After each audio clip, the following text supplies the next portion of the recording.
In June 2025, the world's most powerful democracies gathered in Alberta, Canada for annual summit of G7. In reality, on the paper, it was a business as usual, where leaders shook hands, posed photos, and signed declarations. But behind the scene, a more complex story was unfolding. Really, this summit took place at a moment of deep global transition amid war in Europe between Russia and Ukraine, rising tensions in the Middle East, escalating climate emergencies, artificial intelligence disruptions, as well as economic uncertainties. But what made really this summit truly different was not just the agenda, but it was how that agenda was constrained by special guests like Narendra Modi, the Prime Minister of India, and Volodymyr Zelensky, the President of Ukraine. But the dramatic exit of Donald Trump to the summit by digital protests, by influencer diplomacy, as well as back-channel deals conducted in the shadows at Alberta. However, once a symbol of this unity and economic strength, the G7 members now are facing internal dissent, division, where global competition is emerging from blocks like BRICS, like Shanghai Cooperation Organization. Briefly, let us return to the historical background of G7. Remember that this organization was established in 1975 amid the oil crisis and economic crisis to coordinate economic policy among the world's richest democracies, richest countries.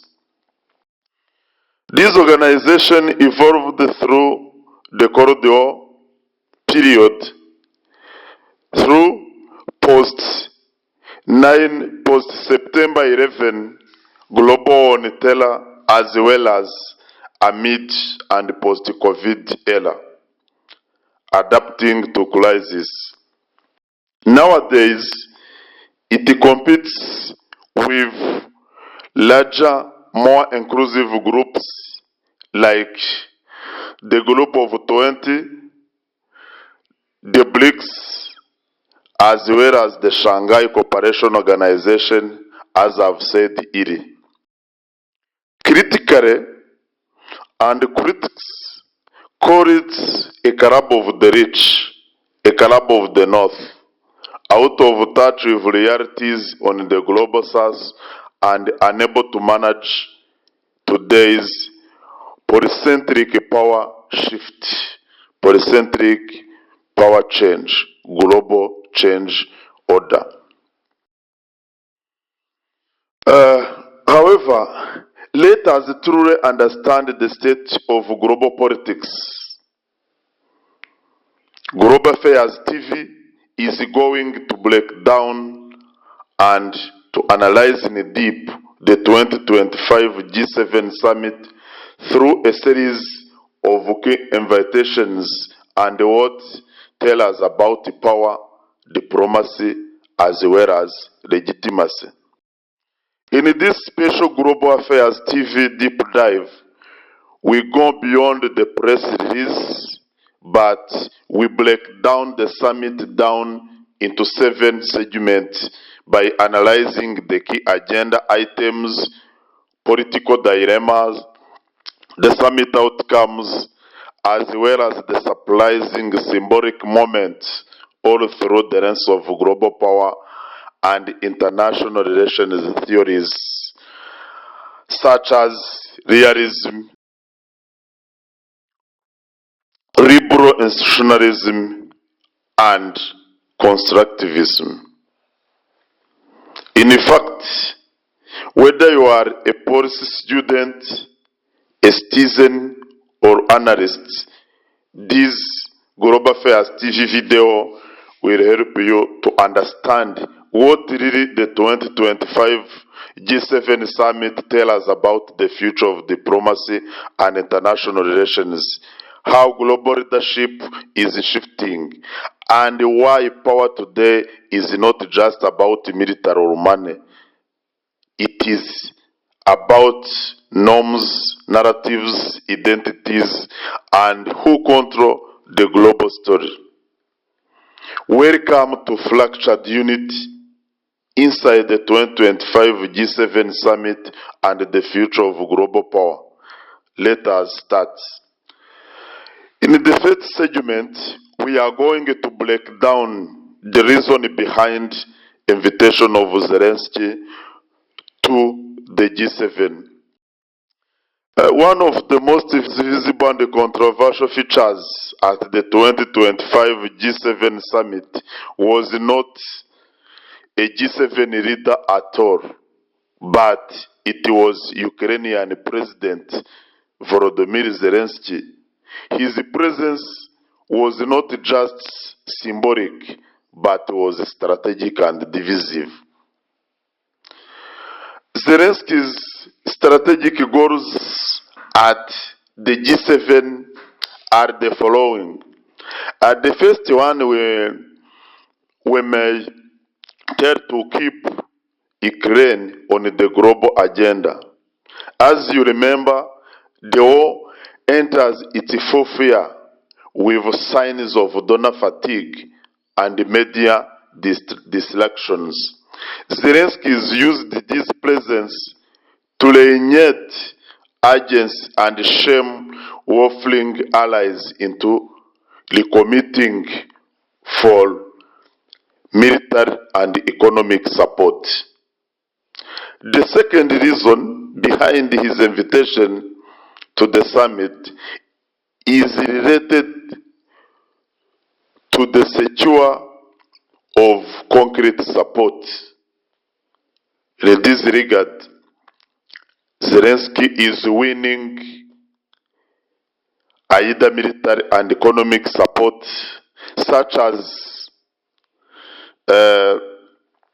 one of the remarking outcome of this summit is that Canada pledged more than 2 billion Canadian dollar in military aid, and the United Europe member states reaffirmed the long-term military and economic support, except Donald Trump, who now back in office offering nothing, skipped the Ukrainian sessions and left it. The third one is to shape the summit messaging, is to influence, to persuade, and to win the summit messaging. The summit general communique. Zelensky lobbies hard for a unified G7 communique condemning Russia. However, owing to the United States resistance, only a weak chair statement was released. This shows really a major diplomatic loss. The fourth reason for attending the meeting is to promote his peace framework. As we have said earlier, Volodymyr Zelensky has 10-point called the Just Peace Plan, or Zelensky's peace framework, seeking a new global coalition beyond the West. Even he wants the support from the East and the South. Theoretically, in realist perspectives, Zelensky invitation remember the necessity of power of survival and strategy. As the point of Hans Morgentau, nations or countries act in terms of national interest defined as power. In this regard, G7 states support Ukraine not for charity or friendship, but to contain Russian expansionism and to preserve European security.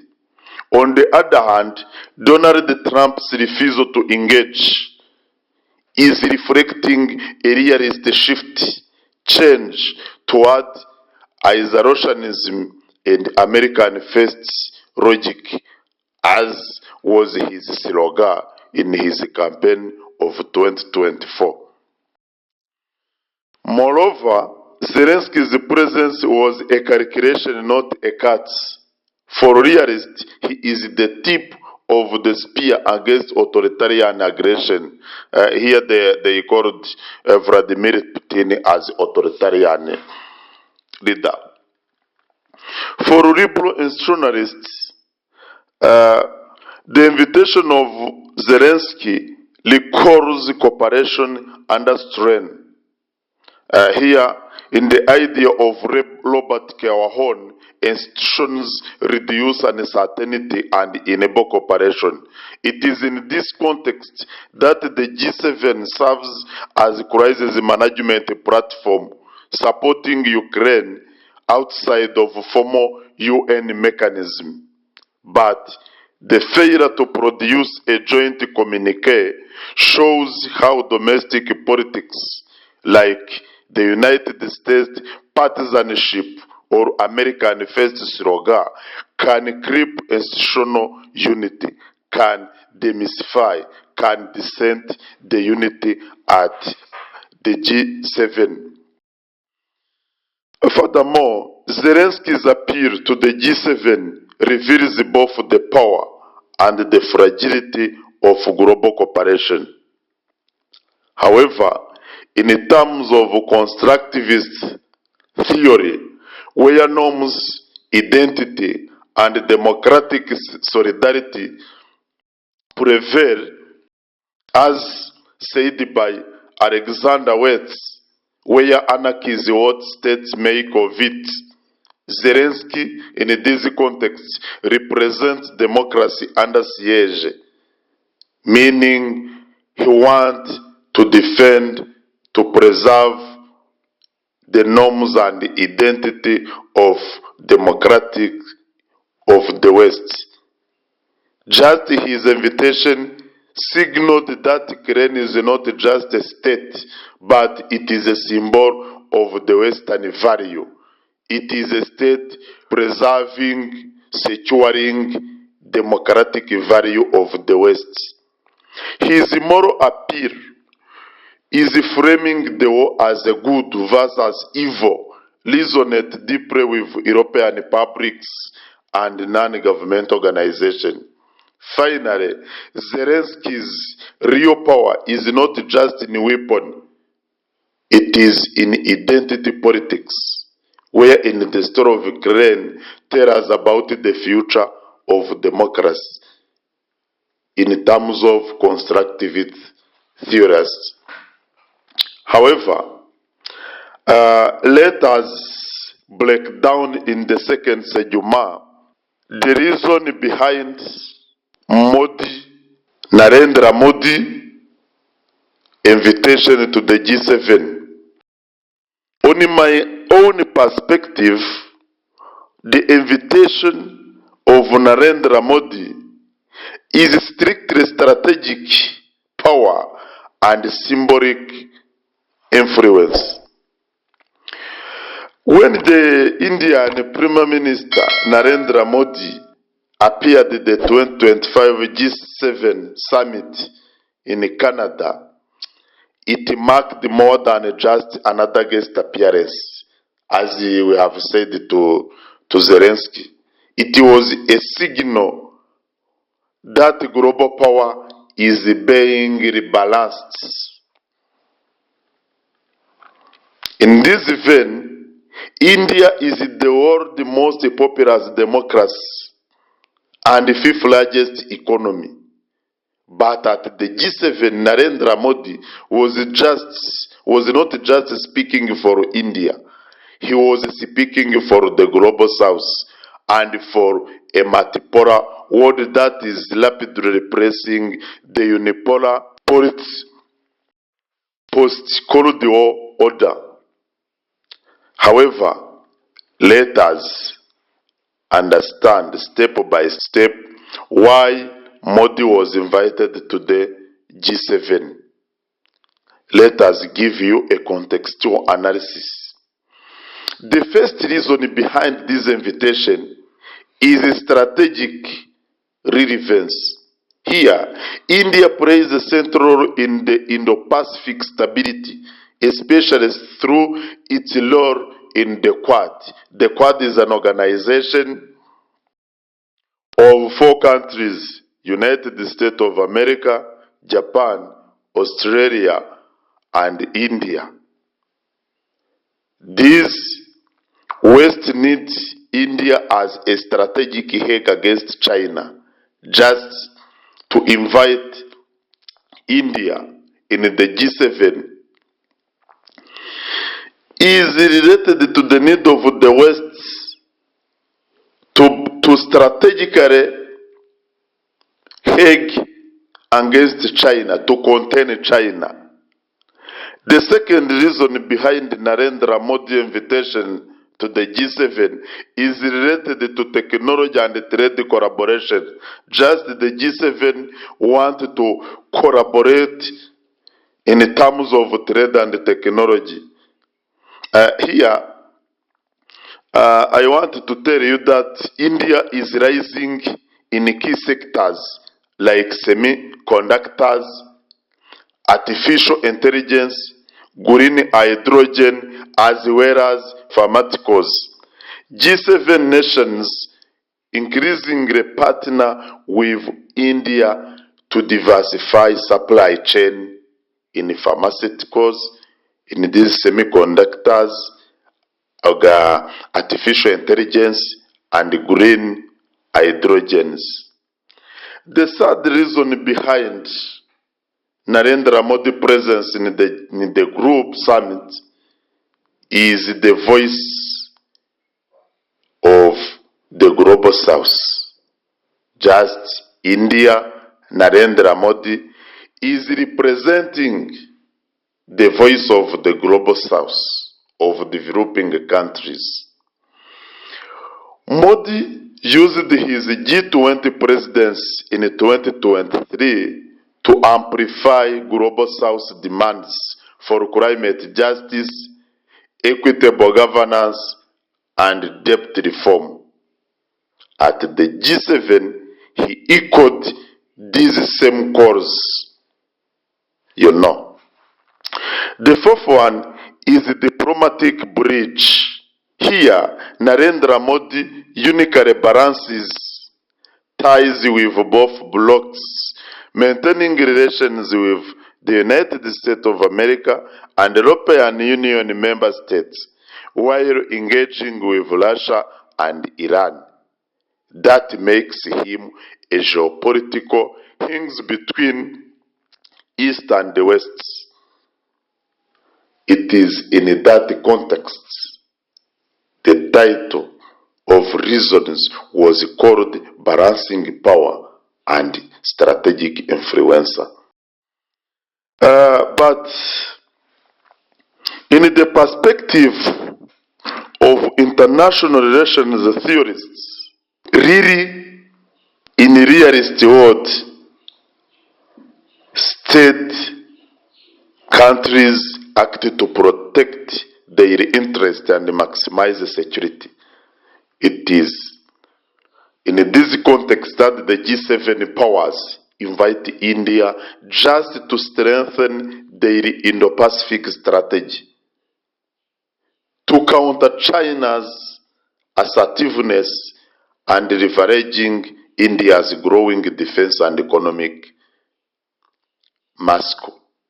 This is a really mathematic and strategic calculation of G7 powers. On the other hand, India's non-aligned but strategic posture gives the G7 a flexible partner, one that can balance authoritarian levels without formal alliances. Based on the ideas of Hans Morgenthau, Modi is not just a guest, but he is a balancer. His presence helps the G7 head against systematic threat from China and Russia. But liberal institutionalists urging that the invitation of India is a shared interest, not a shared membership. From them, India is critical to climate partnership. This is a shared interest. For instance, in terms of international solar alliance, digital governance, and supply chain realignment. This is the motivation behind India's invitation based on the perception of liberal institutionalists. The G7 wanted to India as a problem-solving partner, particularly in artificial intelligence regulations, pandemic preparedness, and energy tensions.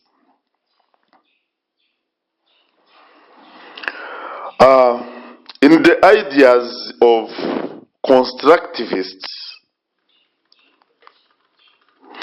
Narendra Modi has cultivated India's image as the voice of the global South, challenging Western dominance in institutions. His G7 speech focuses on climate equity, on fair trade, and multilateral reform, which is reforming global issues from non-West lens. By inviting Narendra Modi, the G7 recognizes the normative power shift. Legitimacy no longer comes from the GDP alone, but from the presenting emerging voice from the South. In the perception of Alexander Worth and further liberal institutionalist theorists, constructivism helped me to see Narendra Modi's role as a symbolic leadership, where a message that the world's center of gravity is shifting from unipolar to multipolar system.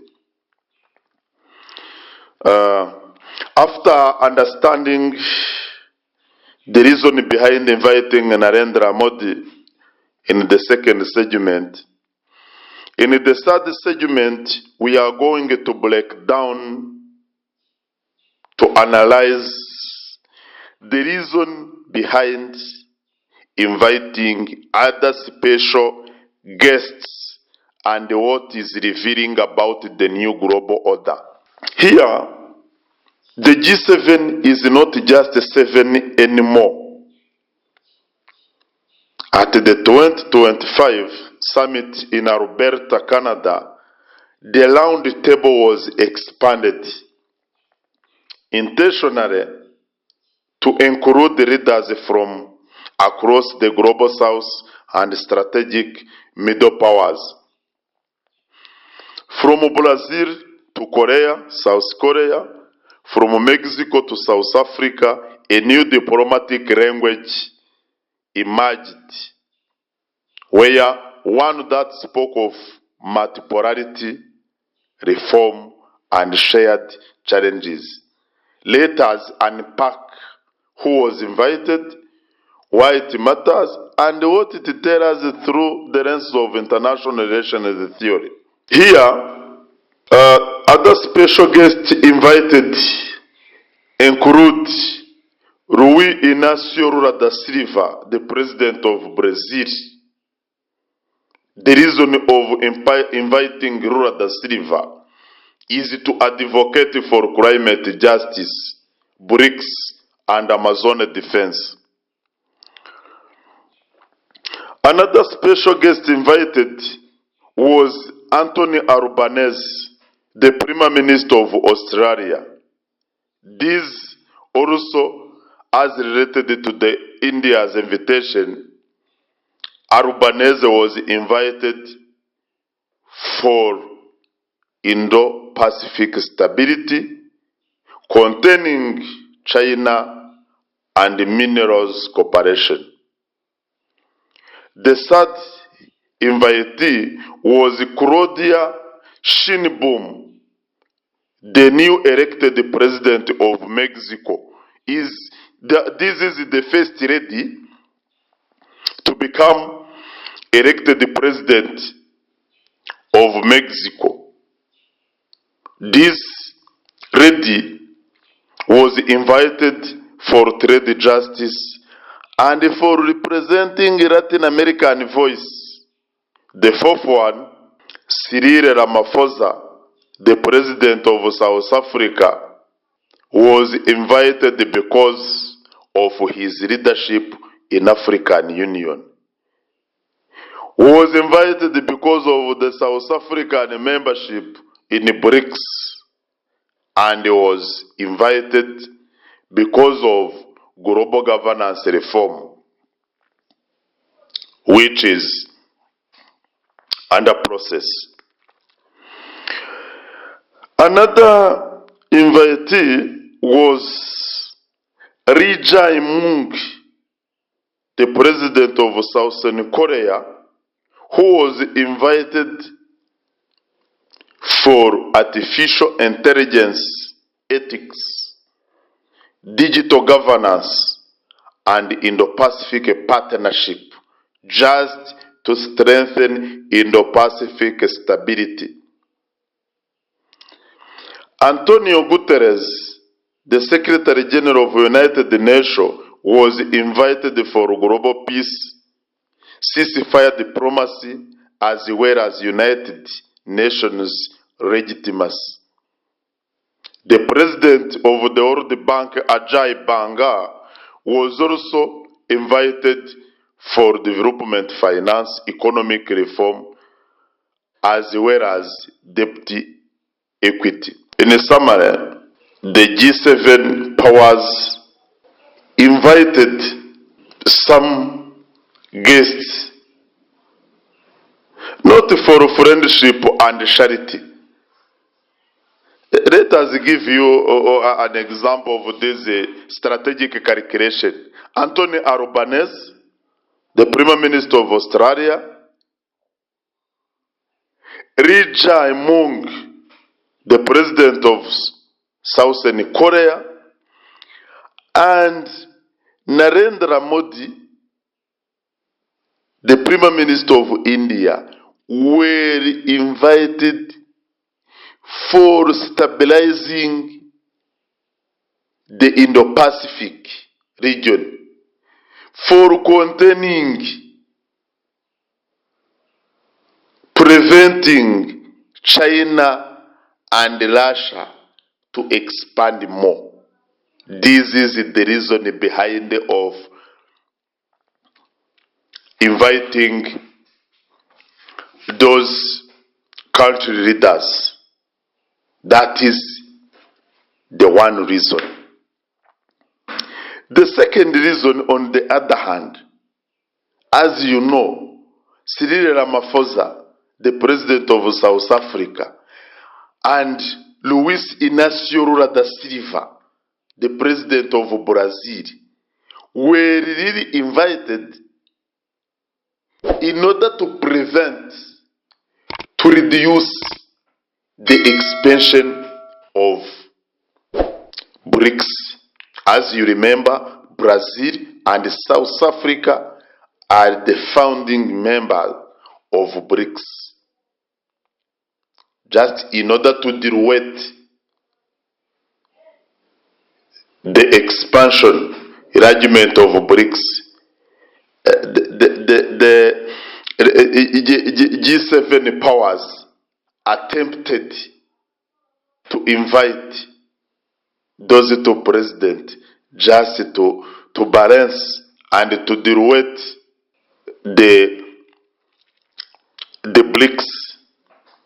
The epicenter of the BRICS was directed by the invitation of Rui Inácio Lula da Silva, Cyril Ramaphosa, and Narendra Modi.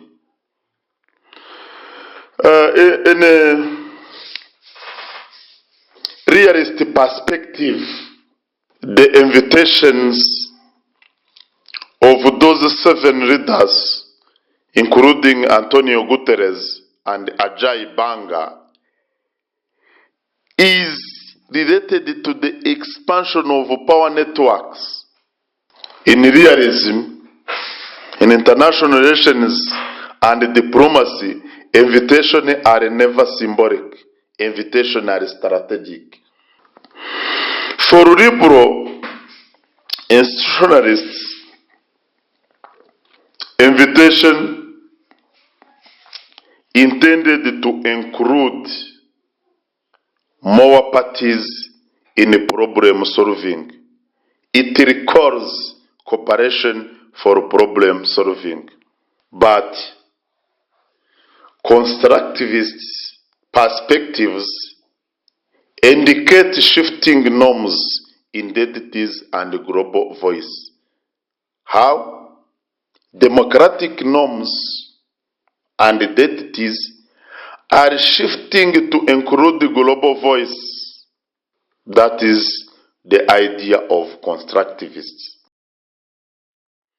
After understanding the reason behind inviting other special guests, let us jump to the 4th segment, where on the Global Affairs TV, we are going to break down, we are going to decode the 2025 G7 agenda.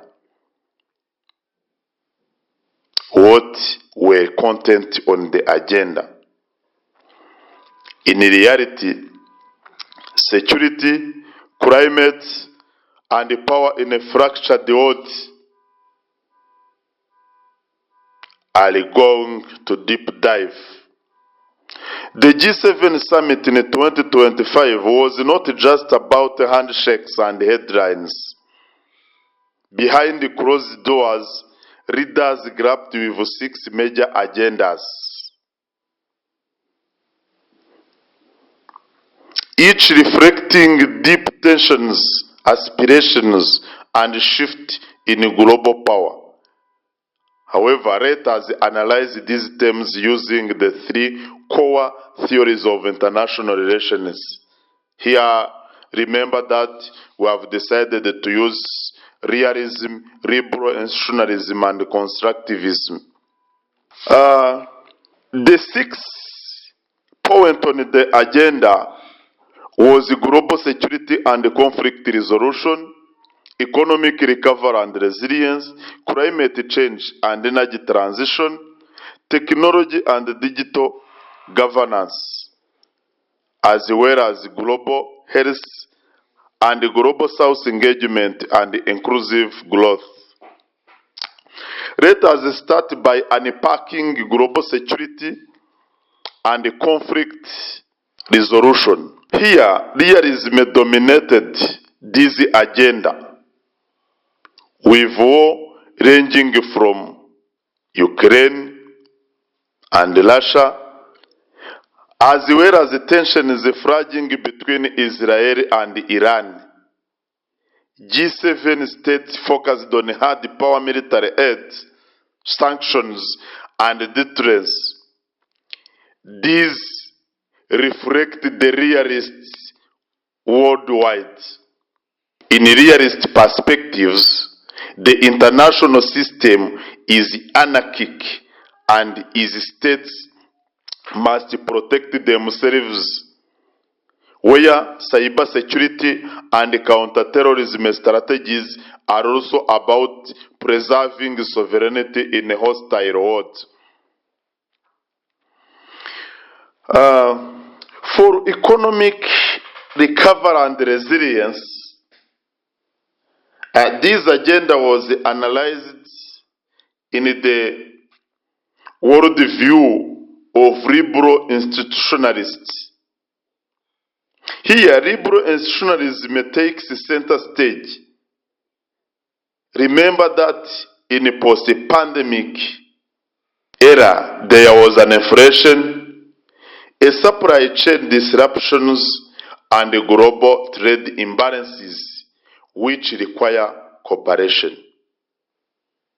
The G7 pushes for fair trade rules, multilateral recovery framework, as well as the cooperation or partnership with developing economies.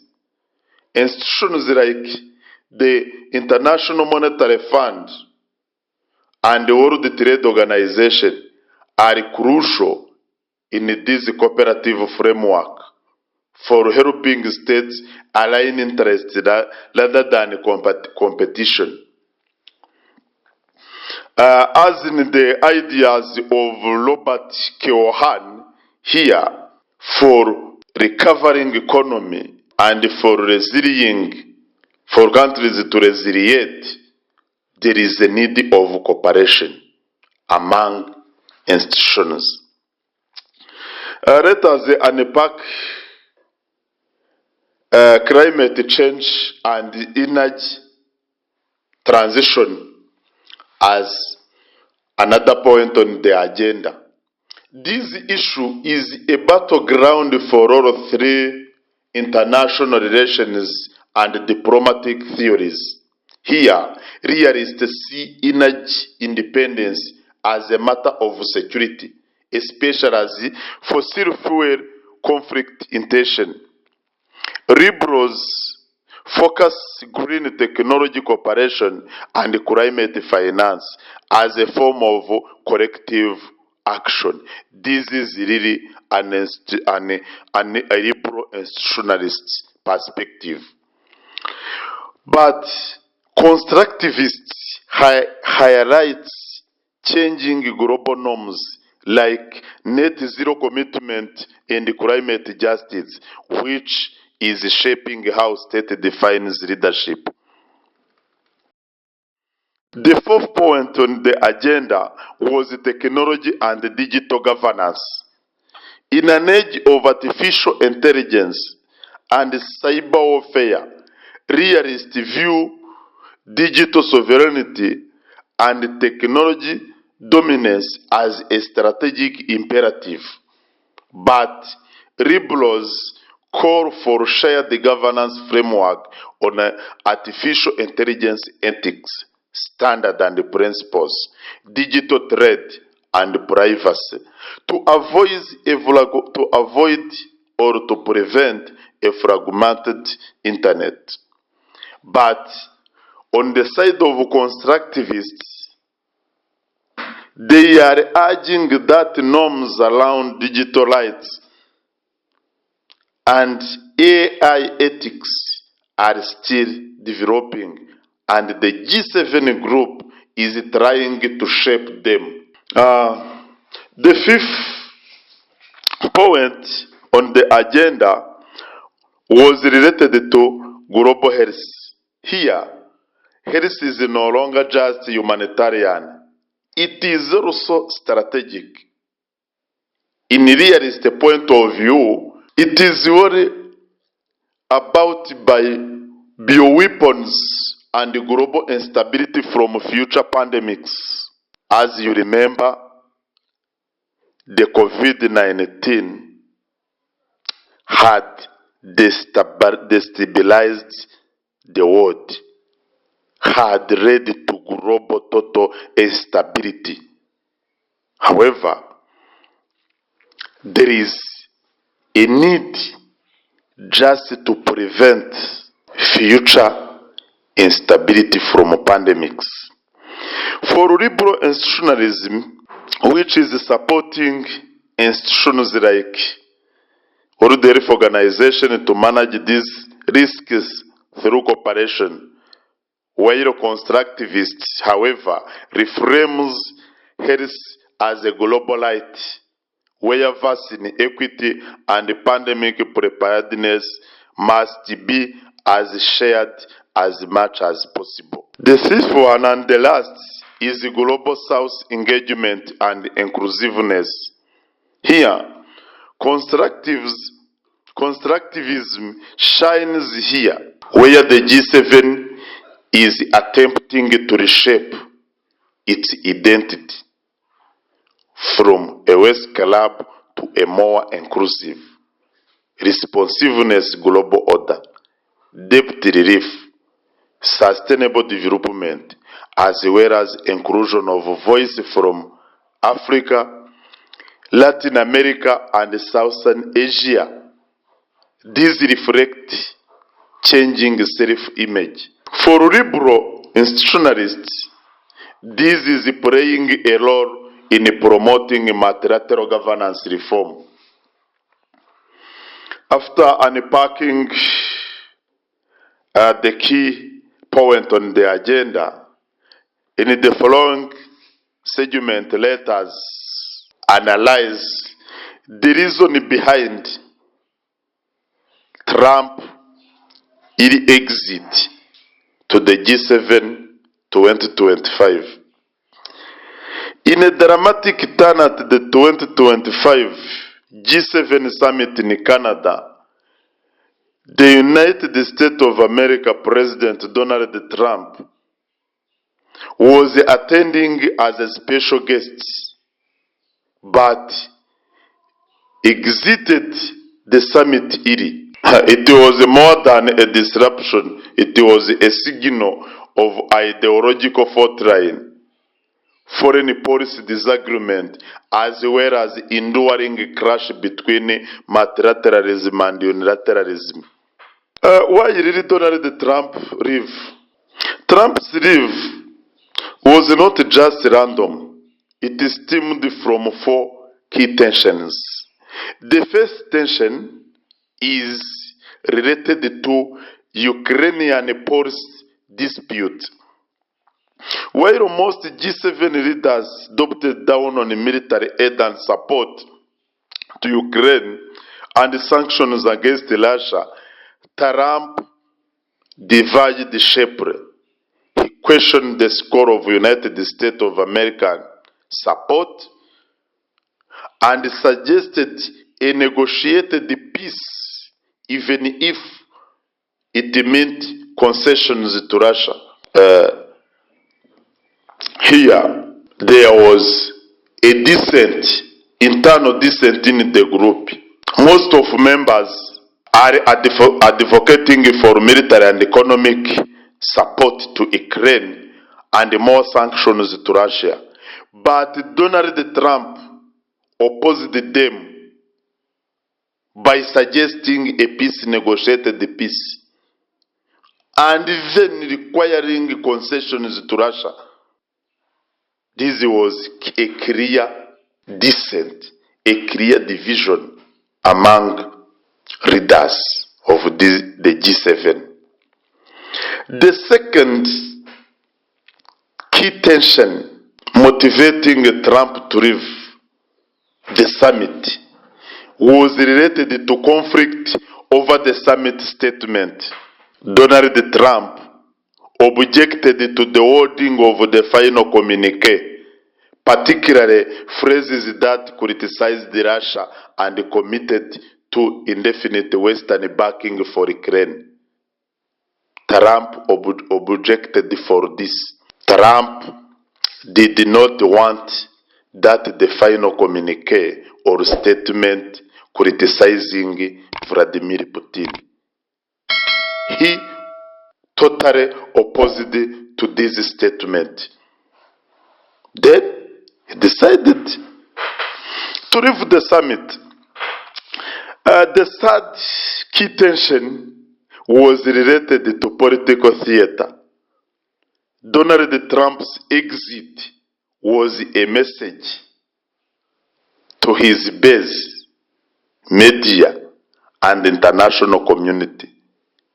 President Trump wanted to distinguish his American first from the G7 consensus on collective responsibility. Remember that in the presidential election 2024, Donald Trump promised Americans that America should be first. American interest should be first in his slogan. This is automatically an opposing point of G7 summit of consensus of collective responsibility. Donald Trump is advocating unilateralism, not multilateralism. He is advocating isolationism.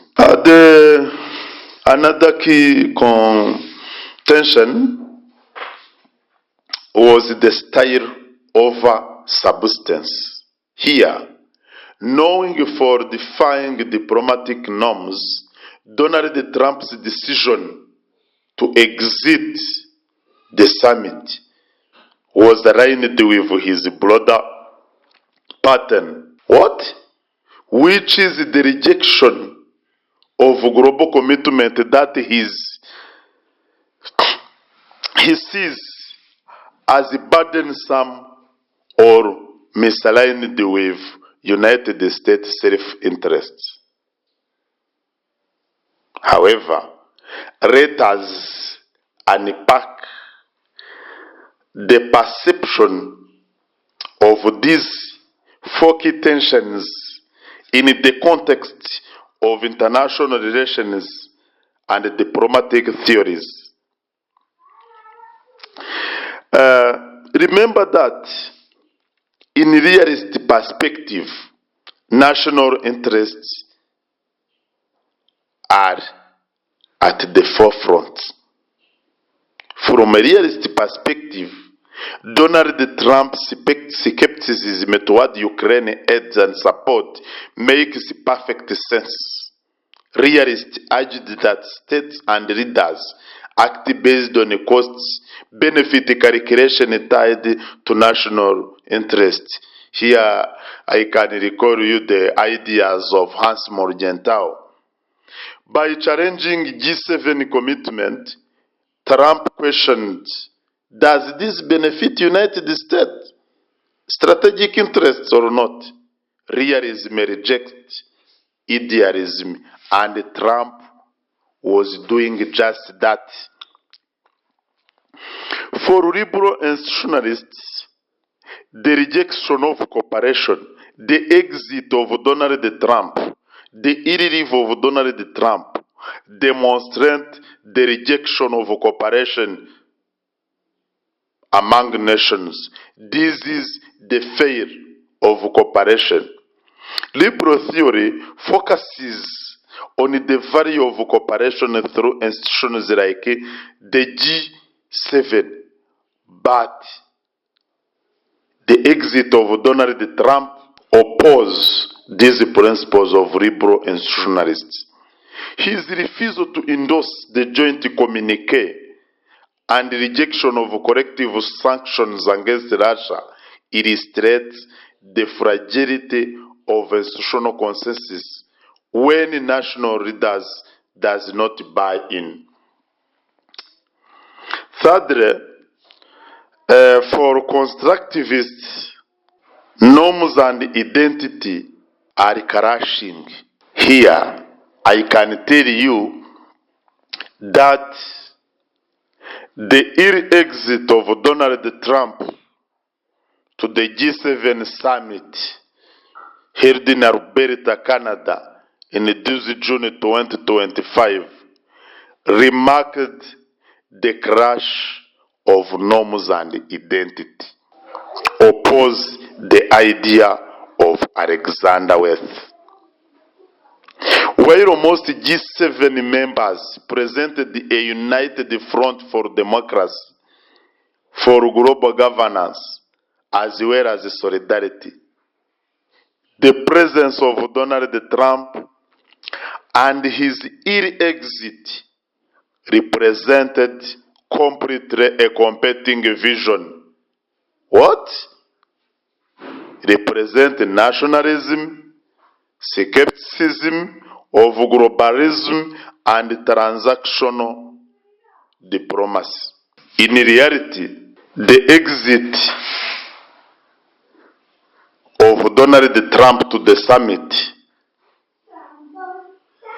represent the rejection of costly commitment not tied to direct United States of America interests, show a disengagement from institutional consensus and multilateral decision making, represent a clash between nationalists and multilateralists.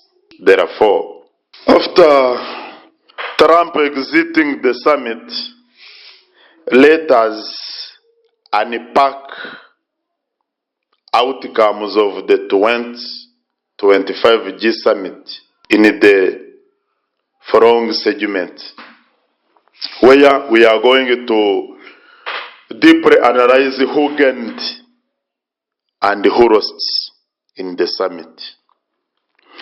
Every summit ends with handshakes and a group of photo.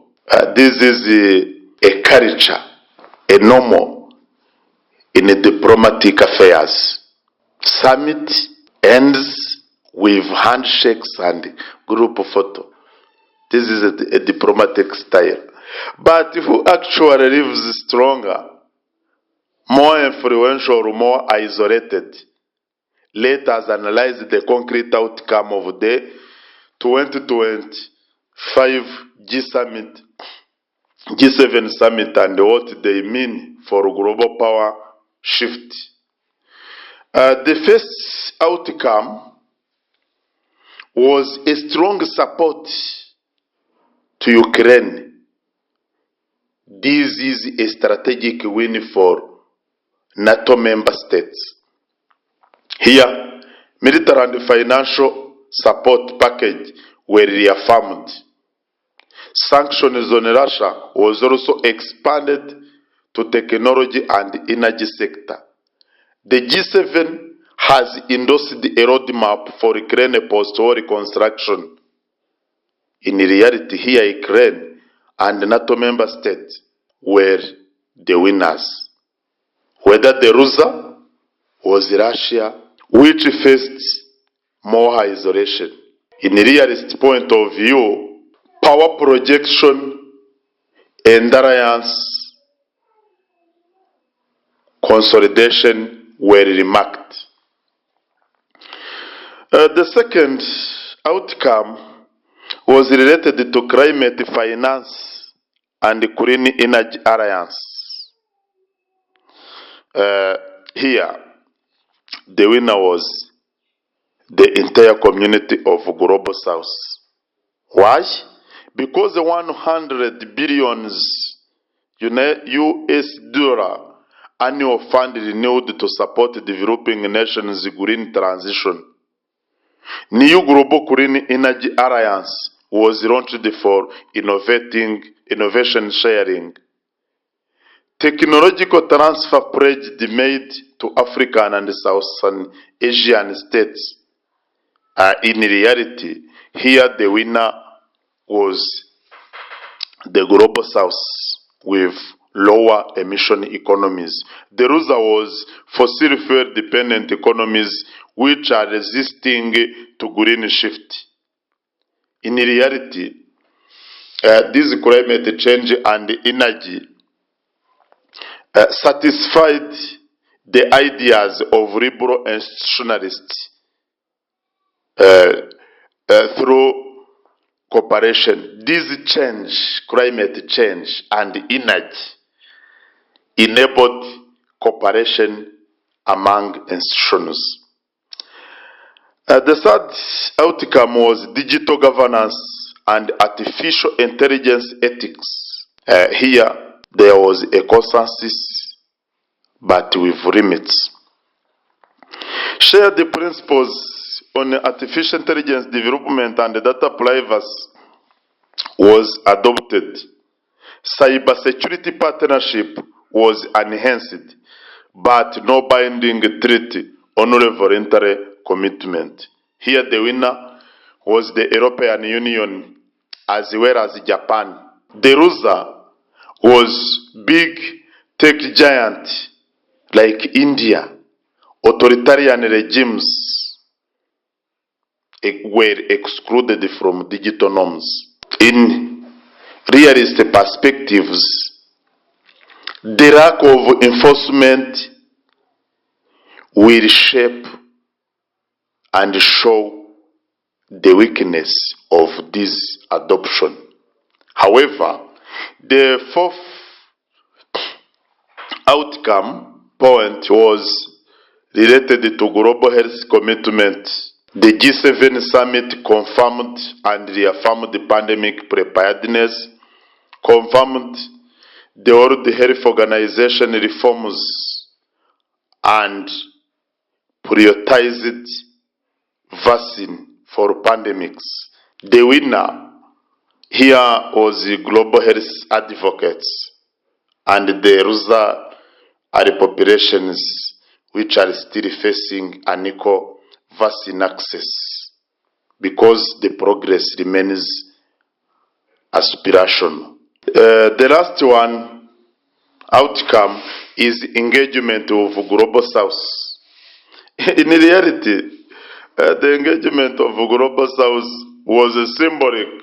Here, the debt plan was revived, but no concrete mechanism was adopted. In reality, the global south was the winner symbolically, not substantially. However, let us, after understanding this outcome, let us go behind the scene.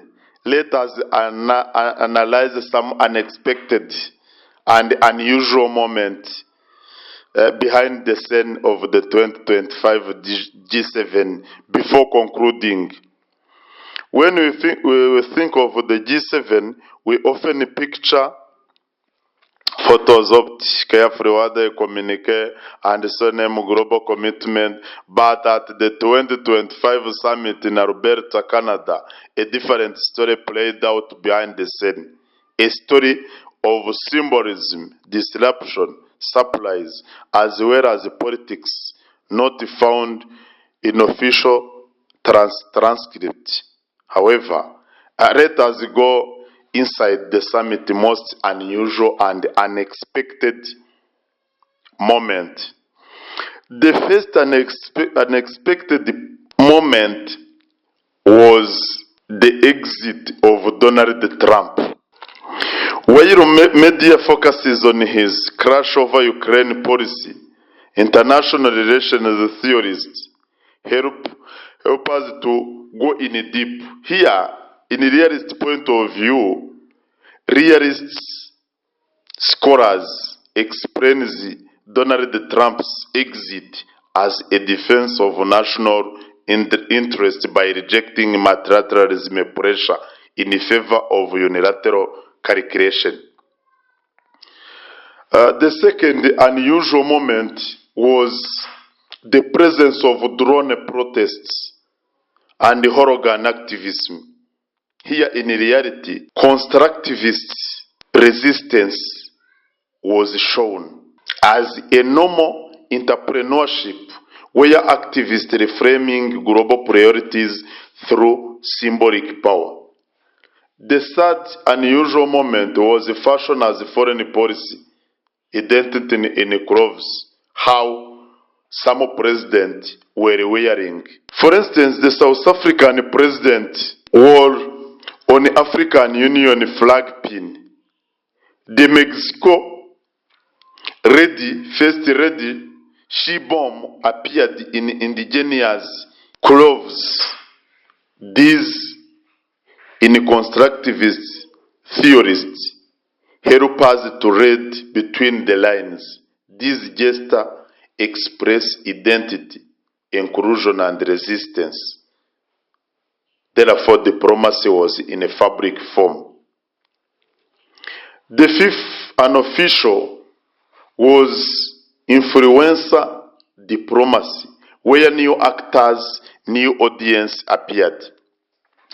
For the first time, climate influencers and Gen Z content creators were given limited access to panel sessions. Their task: translate elite diplomacy into digestible content for digital generations. These reflect liberal institutionalism expanding participation and constructivism recognizing the power of narratives. The last one was secret side talks. Nothing ever happened in plenary halls. Confidential night meetings reportedly covered the Israel-Iran conflict and the escalation path in the Ukrainian conflict. In reality, the realism tells us the real power plays happen off camera, away from symbolic gesture and toward strategic calculations. Let us make a conclusion by reminding you key takeaway from the 7 segment. The first key point to retain is the agenda in the G7 summit.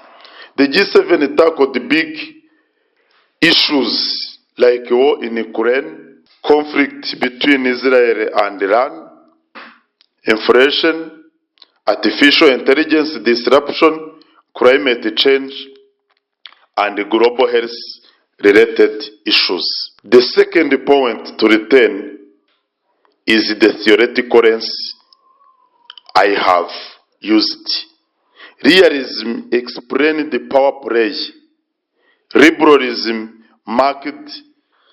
mapped out institutional cooperation, but constructivism decoded the values, identity, and symbol reshaping diplomacy. The third one is guest dynamics. Here, I can recall you that in the summit, as unusual, there was invitation of Narendra Modi and Zelensky, which demonstrated the rise of middle powers. Their presence constrained the G7 exclusively and redefined who will get to influence global governance. The fourth key point to retain is Trump exit. His departure symbolizes not just a political dilemma, but the tension between unilateralism and institutionalism. This is really a struggle which is still shaping global power and the global order. The fifth one is the unusual moment. At this summit, at the first time, we have seen drone protests, fashion diplomacy, and tech grid showing how summit politics now unfold, both on stage and online, blending diplomacy performance as well as public pressure. Finally, the summit outcome. Here, some wins were clear. Ukraine financial and military support, climate financial pledge, and artificial intelligence ethics. But deeper systemic gaps remains controversial. This is inequality, trust deficit, and the marginalization of emerging voice. However, let us have some strategic recommendations and suggestions for further summit and policies adoption.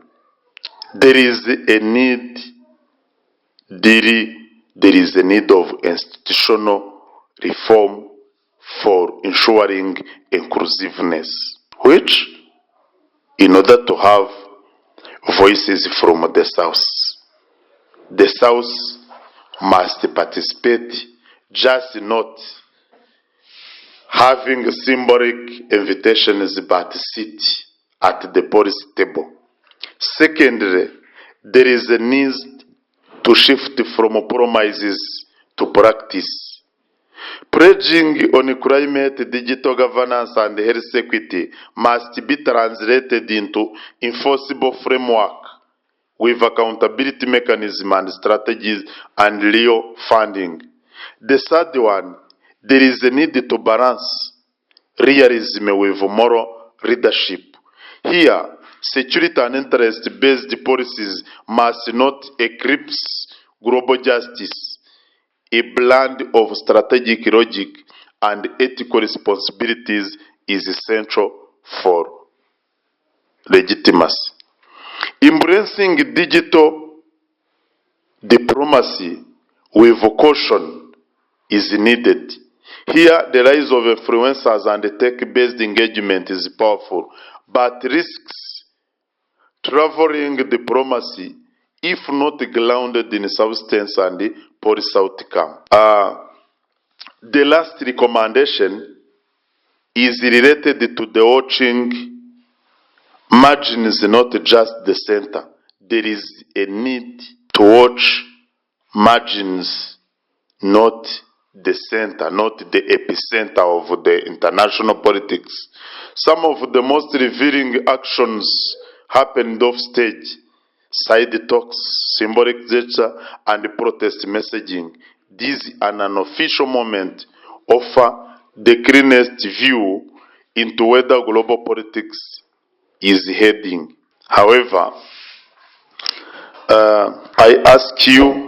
I engage you to provide me comments in order to have future deep analysis for global events.